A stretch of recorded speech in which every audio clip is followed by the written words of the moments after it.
ये है news reporter network. आप देख रहे हैं न्यूज रिपोर्टर लाइव, सोच आपकी, आवाज हमारी। नमस्कार, मैं हूँ श्रेया कानोडिया। आप देख रहे हैं न्यूज रिपोर्ट नेटवर्क। शुरू करते हैं आज की खबरों के साथ, पर पहले एक नजर हेडलाइंस पर। पिछले 24 घंटे में आए कोरोना के 3,325 नए केस, सक्रिय मरीजों का आंकड़ा 44,000 के पार। दिल्ली शराब घोटाले में ईडी की सप्लीमेंट्री चार्जशीट में आया आप सांसद राघव चड्ढा का नाम। WDC फाइनल से पहले टॉप पर पहुंची टीम इंडिया, 15 महीने की ऑस्ट्रेलियाई बादशाहत खत्म। शरद पवार ने किया बड़ा ऐलान, एनसीपी के राष्ट्रीय अध्यक्ष के पद से देंगे इस्तीफा। अब खबर विस्तार से। शहरी विकास मंत्री डॉक्टर प्रेमचंद अग्रवाल ने मानचित्र स्वीकृत के लिए स्वप्रमाणित प्रक्रिया प्रारंभ होने की दिशा में पहला मानचित्र का शुभारंभ करा। प्रधानमंत्री नरेंद्र मोदी के डिजिटल इंडिया के लक्ष्य को ध्यान में रखते हुए उत्तराखंड की सरकार ने एक पहल की है। अक्सर ऐसा देखने को मिलता है, जब किसी को मकान या कोई इमारत बनानी होती है तो नक्शा पास करवाने के लिए कई मशक्कतों का सामना करना पड़ता है। लेकिन अब उत्तराखंड सरकार द्वारा लॉन्च किया गया ईज ऐप उत्तराखंड के निवासियों को सहूलियत देने का काम करेगा। इस ऐप के माध्यम से घर बैठे ही नक्शे का मानचित्र अपलोड किया जा सकेगा और 2 से 3 दिन के भीतर नक्शा प्राप्त हो जाएगा। देखिए, सरलीकरण से समाधान तक जो हमारी सरकार की मंशा है, उसके तहत आप जानते हैं जिस प्रकार से नक्शा पास कराने में लोगों को बड़ी परेशानियों का सामना करना पड़ता था, शिकायतें भी आती थी। आप जानते हैं कि हमने प्राधिकरणों में कहा था कि 15 दिन में आप जो है आवासीय और 30 दिन में व्यावसायिक नक्शा पास करें, लेकिन उसके बावजूद समस्याएं जो आती थी, ऐसे में पिछले दिनों माननीय कैबिनेट में पास हुआ था कि हम सेल्फ असेसमेंट के आधार पे नक्शों को पास करेंगे और उसी प्रक्रिया के तहत आज हमने पहला नक्शा श्रीमती मुक्ता जोशी जी को आज हमने दिया है और ये सरकार की उपलब्धि है। और मैं सभी से आपके माध्यम से अपील कर रहा हूँ कि आप इस ऐप के माध्यम से जुड़िए। जो समस्याएं, जो बातें, और बार बार एक विषय आता था कि साहब हम प्राधिकरण में जा रहे हैं, परेशानी हो रही है, इसमें प्राधिकरण के किसी कर्मचारी से कोई कांटेक्ट नहीं हो रहा है और इनको जो नक्शा मिला है वो 3 दिन के अंदर मिला है। 3 दिन के अंदर आप समझिए कितना कम समय में इनको ये मिला है। इसमें यदि आर्किटेक्ट का जो सिग्नेचर है, यदि डिजिटल सिग्नेचर होते तो हो सकता है 3 दिन से और कम समय लगता, फिर तो एक ही दिन लगता। अब आप समझिए कितनी तेज़ी से सरकार काम करने में, जनता को सुविधा देने में गंभीर है, काम कर रही है। मैं इसके लिए पहले मानचित्र जिनको मिला है मुक्ता जोशी जी को बहुत बधाई दे रहा हूँ और आर्किटेक्ट को भी धन्यवाद दे रहा हूँ। उन्होंने इस प्रक्रिया के तहत एक मॉडल बन के आगे बढ़े हैं। मैं आपके माध्यम से सबसे आग्रह कर रहा हूँ कि इस प्रकार के जो हमारे सरकार की मंशा है उसमें आप अपना लाभ उठाएं, क्योंकि आने वाले टाइम पे जिस प्रकार से हमारे देश के यशस्वी प्रधानमंत्री का जो सपना है कि डिजिटल हर चीज़ होनी चाहिए, वो एक उस कड़ी में हमने ये कदम बढ़ाया है और मैं अपने अधिकारियों का, कर्मचारियों का भी आभार व्यक्त करता हूँ। देहरादून के राजपुर स्थित गांधी पार्क के सामने रेस्टोरेंट बेकमास्टर में लगी भीषण आग। लोगों ने इस बात को लेकर नाराजगी जताई कि फायर सर्विस की महज एक गाड़ी मौके पर आई, उसके काफी देर बाद दूसरी गाड़ी वहां पहुंची। तब तक आग के कारण पूरा रेस्टोरेंट झुलस चुका था। आग से लाखों रुपए से भी ज्यादा के सामान का नुकसान हुआ और बहुत सारी कठिनाइयों का सामना करना पड़ा। ऋषिकेश में बीच सड़क पर प्रदेश के शहरी विकास मंत्री प्रेमचंद अग्रवाल ने अपना आपा खो दिया। ऋषिकेश में सड़क पर कैबिनेट मंत्री प्रेमचंद अग्रवाल की एक युवक के साथ कहासुनी हो गई। बात इतनी बढ़ गई कि मंत्री सहित सुरक्षा कर्मियों ने भी युवक को बुरी तरह पीट दिया। युवक का नाम सुरेंद्र सिंह नेगी है और वह शिवाजी नगर ऋषिकेश का रहने वाला है। इस पूरे मामले पर डॉक्टर प्रेमचंद अग्रवाल का कहना है कि सुरेंद्र सिंह नेगी, जो खुद को सोशल वर्कर बताता है, उसने उनके साथ गाली गलौज कर उनकी गाड़ी के शीशे से उनका कुर्ता फाड़ उन पर हमला करने की कोशिश की। कॉलेज के कार्यक्रम से मैं जहाँ पे खड़ा हूँ इस कार्यक्रम के लिए चला तो रास्ते में जहाँ डॉक्टर भारद्वाज जी का हॉस्पिटल, उसके आसपास जाम था और मेरी गाड़ी जब वहाँ से निकलने लगी तो सुरेंद्र सिंह नेगी, आप जानते हैं सर, क्योंकि मैं भी स्थानीय हूँ, आप भी स्थानीय हैं, शिवाजी नगर का रहने वाला है और अपने आप को सोशल वर्कर कहता है, लेकिन लोग उसे ब्लैकमेलर कहते हैं।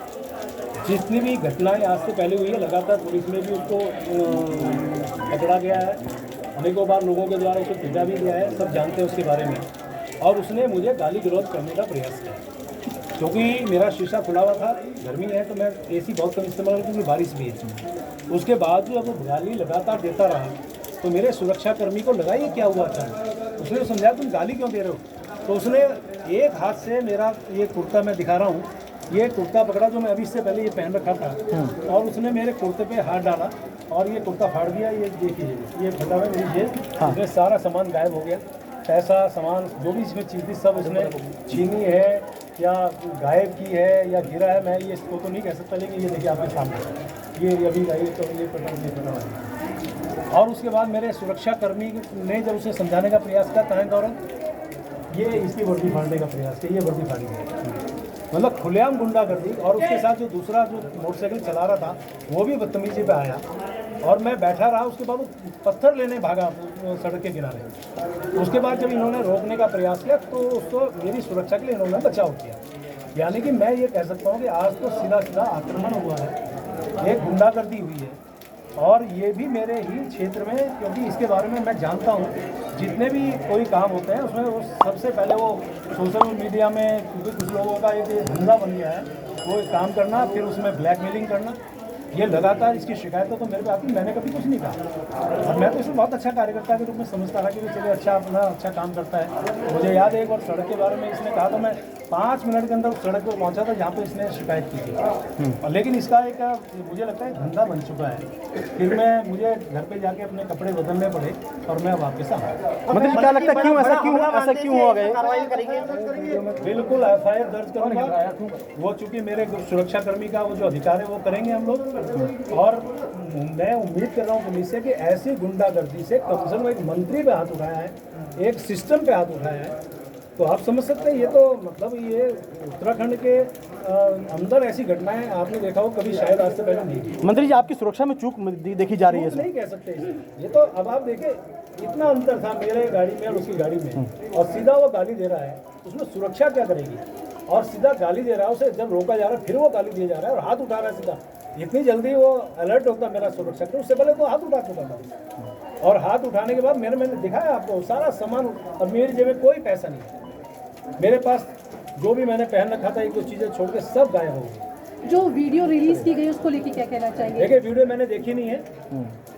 अब आप वीडियो कौन सी आप चर्चा कर रहे हैं मैं नहीं जानता, लेकिन जो मेरे साथ घटना घटी मैं अपनी बात करूँ। G20 सम्मेलन की अध्यक्षता इस बार भारत में की जा रही है। उत्तराखंड में G20 सम्मेलन की शुरुआत हो चुकी है। G20 सम्मेलन के अंतर्गत G20 देशों के युवाओं को वैश्विक चुनौतियों से लड़ने हेतु उन्हें तैयार करने के लिए U20 सम्मेलन आयोजित होने जा रहा है। U20 समिट G20 का पार्ट है। एम्स ऋषिकेश में आयोजित हो रहे इस मंच के माध्यम से युवाओं को अंतर्राष्ट्रीय स्तर पर हेल्थ, बीइंग और स्पोर्ट्स के लिए सजग रहने हेतु आपसी विचार विमर्श करने का अवसर मिलेगा। आए हुए हैं हमारे जो PR ऑफिसर हैं, लेकिन मैं आपको आश्वासन देती हूँ कि हमारा पब्लिक रिलेशन हम बहुत अच्छा मेंटेन करना चाहते हैं। और जब भी कोई हमें फ़ोन करते हैं, आपको मालूम है कि ऋषिकेश के अंदर तो इतने ज़्यादा मीडिया हाउसेस नहीं हैं और इतने न्यूज़पेपर्स भी नहीं हैं, लेकिन जब भी हमारा उनके साथ 1-to-1 बात होती है तो हम उन्हें पूरी इन्फॉर्मेशन देने की कोशिश करते हैं और देते भी हैं। तो आपको भी मुझे कभी कभी जी के साथ भी हमारी बात तो हुई है, लेकिन जब भी कोई मेन इवेंट होता है या कोई एम्स की ख़ास अचीवमेंट होती है उस समय हम कोशिश करते हैं कि हम भी मीडिया के पास जाएं। तो ये तो एक बहुत अच्छा रिलेशनशिप है जो हमें डेवलप करना चाहिए और आई थिंक हम ये इस तरह का इंटरेक्शन करते रहेंगे। ये खासकर हमने देहरादून में मीडिया हाउस में इसलिए रखा है आज क्योंकि आपको मालूम ही है कि G20 भारत पहली बार अध्यक्षता कर रहा है। ये ग्रुप ऑफ 20 नेशंस है जो कि most developed Nations of the world हैं और इस समय हमारे देश में बहुत से ऐसे कार्यक्रम हो रहे हैं जिससे हम दिखा सकें कि भारत G20 में कितना अहम रोल अदा कर रहा है। तो इसमें एक्चुअली एक पार्ट है इसका जो यूथ 20 है which is Y20 which is meant for जो हमारे युवागण हैं उनके क्या उसमें साझेदारी रहेगी और उनकी देश की, विदेश की और पूरे विश्व की पॉलिसीज़ में उनका क्या रोल रहेगा, हमारे भारत के युवाओं का क्या रोल रहेगा, उसके बारे में जो सेशंस हो रहे हैं उनमें से एम्स ऋषिकेश को चुना गया है कि हम एक इंटरनेशनल कॉन्क्लेव इससे संबंधित करें जो हम ऑर्गेनाइज़ कर रहे हैं 4 और 5 मई को।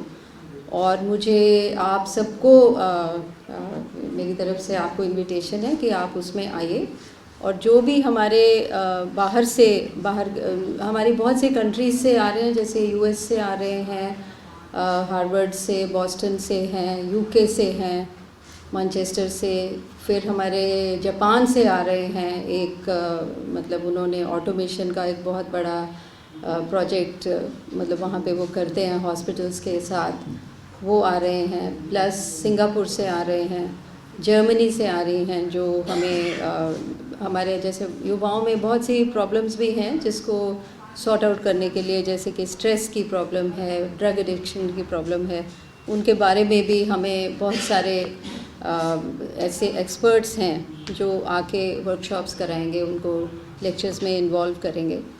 तो इस तरह से एक्चुअली 2 सेशंस हम करने वाले हैं। अगर आपको ठीक हो तो मैं अब आगे बढ़ सकती हूँ इसके बारे में, आपको इसके इन्फॉर्मेशन के बारे में। दिवंगत कैबिनेट मंत्री चंदन रामदास के सभी विभाग अब मुख्यमंत्री पुष्कर सिंह धामी देखेंगे। मुख्य सचिव डॉक्टर एस.एस. संधू ने इस संबंध में आदेश किए हैं। आपको बता दें कि कैबिनेट मंत्री चंदन रामदास का बीते बुधवार को निधन हो गया था। उनके पास समाज कल्याण, अल्पसंख्यक कल्याण, छात्र कल्याण, परिवहन, लघु एवं सूक्ष्म मध्यम उद्योग और खादी एवं ग्राम उद्योग विभाग की जिम्मेदारी थी। ये सभी विभाग अब सीएम धामी देखेंगे। वहीं मुख्यमंत्री पुष्कर सिंह धामी के पास पहले से ही 23 विभाग थे, जो अब बढ़कर 29 हो गए हैं। वहीं कैबिनेट के 3 पद पहले से ही खाली थे। चंदन रामदास के निधन के बाद अब ये संख्या 4 हो गई है। उत्तराखंड में मौसम का मिजाज बदला हुआ है। मौसम विभाग के अलर्ट के मुताबिक बदले मौसम के मिजाज से फिलहाल राहत मिलने वाली नहीं है। मौसम खराब होने के चलते चारधाम यात्रा भी प्रभावित होती हुई नजर आने लगी है। हालांकि राजधानी देहरादून में भी बारिश के चलते जनता को बहुत सी कठिनाइयों का सामना करना पड़ रहा है। देहरादून के कई इलाकों में बारिश के चलते जाम देखा गया और लगातार बारिश के कारण स्मार्ट सिटी के कामों में भी दिक्कतों का सामना करना पड़ रहा है।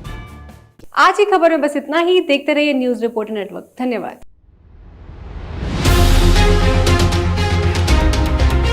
ये है न्यूज रिपोर्टर नेटवर्क। आप देख रहे हैं न्यूज रिपोर्टर लाइव। सोच आपकी, आवाज हमारी।